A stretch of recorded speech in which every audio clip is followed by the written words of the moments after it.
What's up, you guys? Back with another banger, another video to get you up to speed on everything you need to know and to have in your composition notebooks for your notebook check next week on Monday.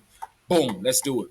So we're going to briefly look at the causes of the American Revolution, some of those major initial causes of this conflict that we lead into. First, we start off with the French and Indian War right here.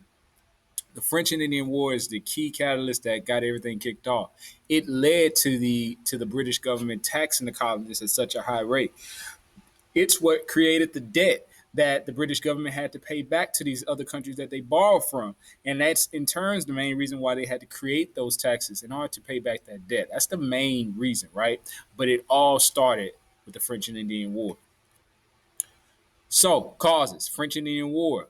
Read a little bit of it. A war between the French and English in which most of the Indians fought on the French side. Hence, as I alluded to earlier in the year, that most of the Indians fought on this side because they had better relationships with them.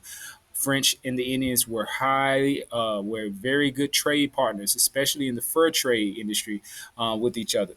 And they just overall had more respect for the Native Americans. It says, in the end, the British won the war and forced the French out, and the Treaty of Paris was signed, a treaty that officially ended the French and Indian War.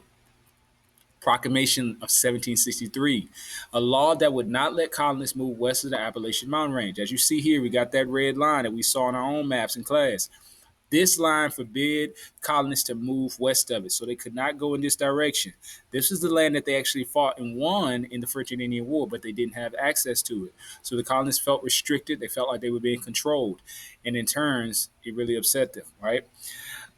They had to bring in soldiers to enforce this, and this was what? This was angered the colonists. You know, they were angry about it. They felt restricted once again. They felt like they were being controlled. They felt like they were being limited for something that they should have access to, the Ohio River Valley. Causes. Stamp Act was one of the very first major initial causes that we looked at, you guys. One that's really key. It is the first initial tax that really upset the colonists, right? That really kind of got them like, man, you know what? I'm not feeling this, you know? And this was a tax on paper goods like playing cards, marriage licenses, newspapers, things of that nature. It says that as a reaction to this Stamp Act, colonists began to do what? Form secret groups that we learned about, the Sons of Liberty. These are all some good notes you can use. And these groups were used to to protest against these taxes in a variety of ways, such as tarring and feathering, posting, posters and different propaganda around the town to warn people about it and to get people to join their side against the British tax laws. I'm gonna stop here. Boston Massacre, something that we were working our way towards. It was a leading event that was building up to. It's like one of those climax type events. It was an event that kind of set the stage for the Americans to say, you know what, we're going to war. That kind of really got a lot of people on the side of the Americans against the British in these taxes. I won't let you take a look at it, but there's a video link here, but we'll probably take a look at that in class.